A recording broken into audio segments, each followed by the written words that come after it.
Selamat siang, salam sejahtera untuk kita semua. Di sini saya bernama Saryani Ginting dari kelas 7A akan memaparkan materi tentang GMP atau Good Manufacturing Practices.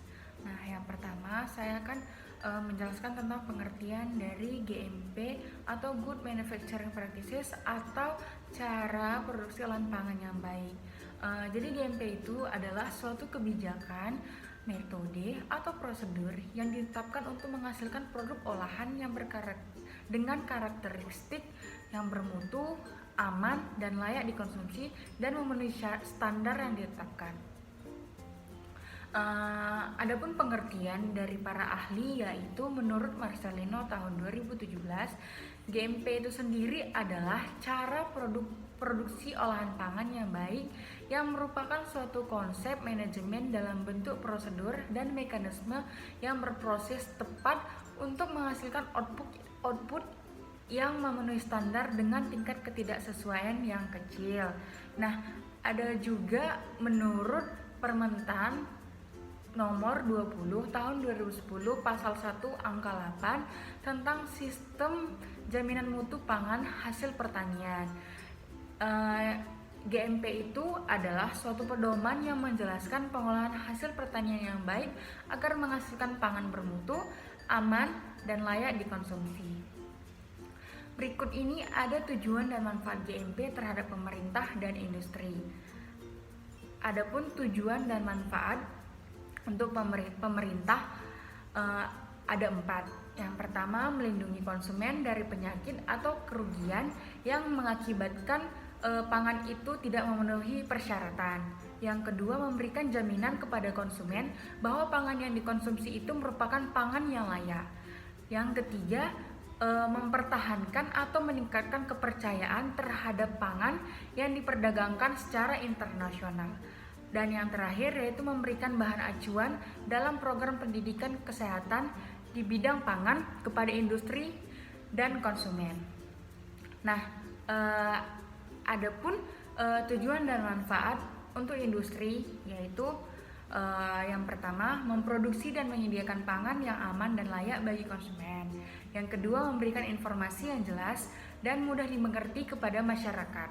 Yang ketiga, mempertahankan atau meningkatkan kepercayaan dunia internasional terhadap pangan yang diproduksinya.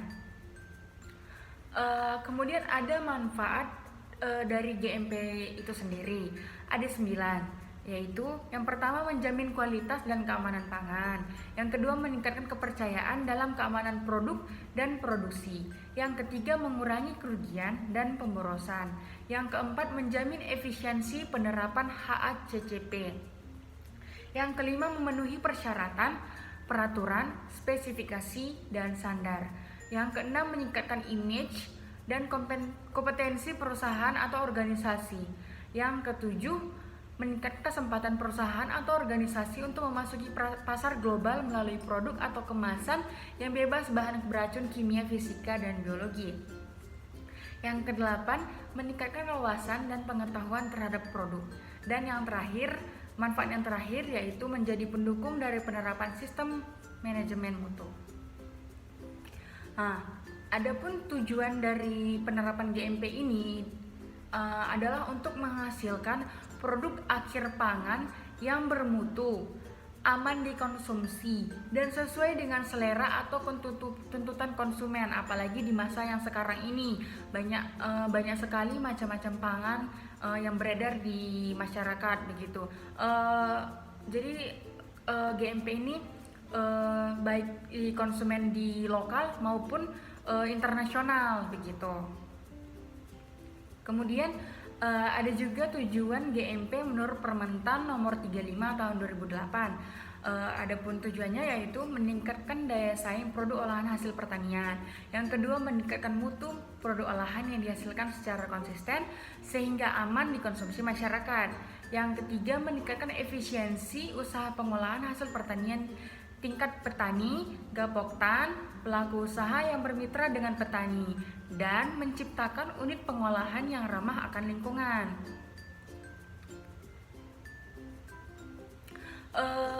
Ada beberapa peraturan Menteri Perindustrian Republik Indonesia nomor 75 tahun 2010, yaitu tentang cakupan GMP.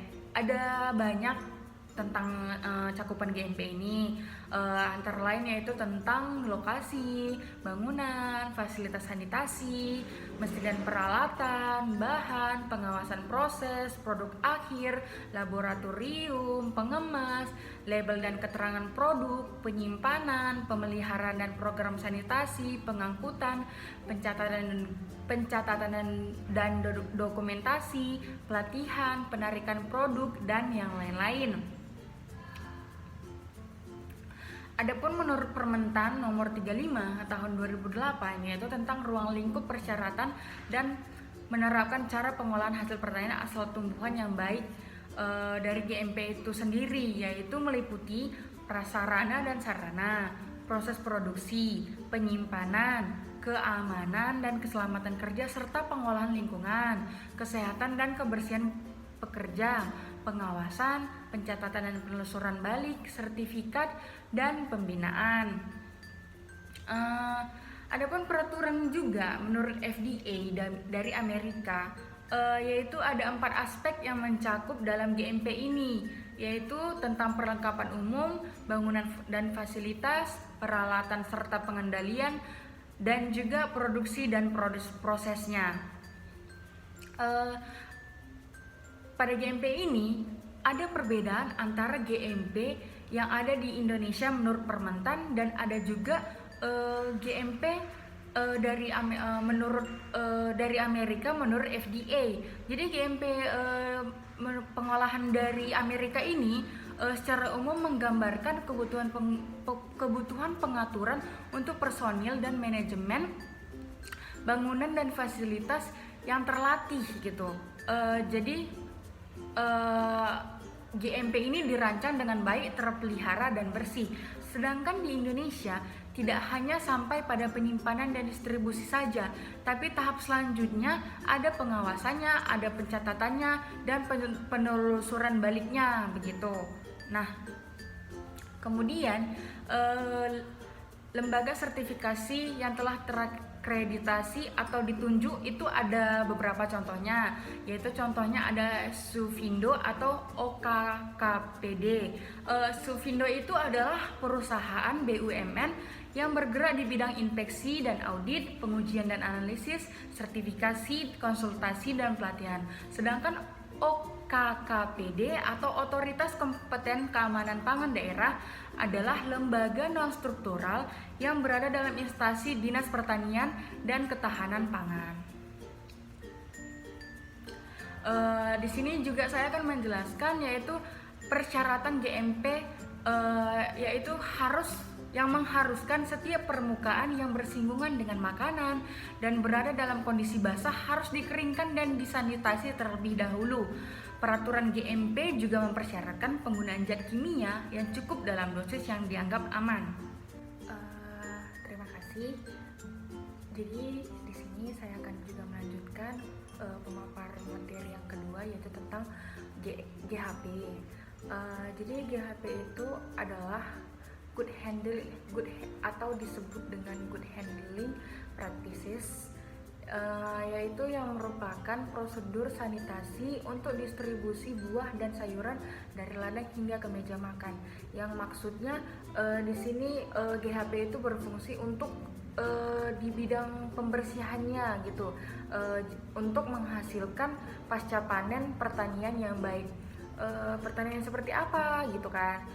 Jadi hasil pertanian itu seperti hasil budaya tanaman pangan, hortikultura, perkebunan, dan hijauan pakan gitu.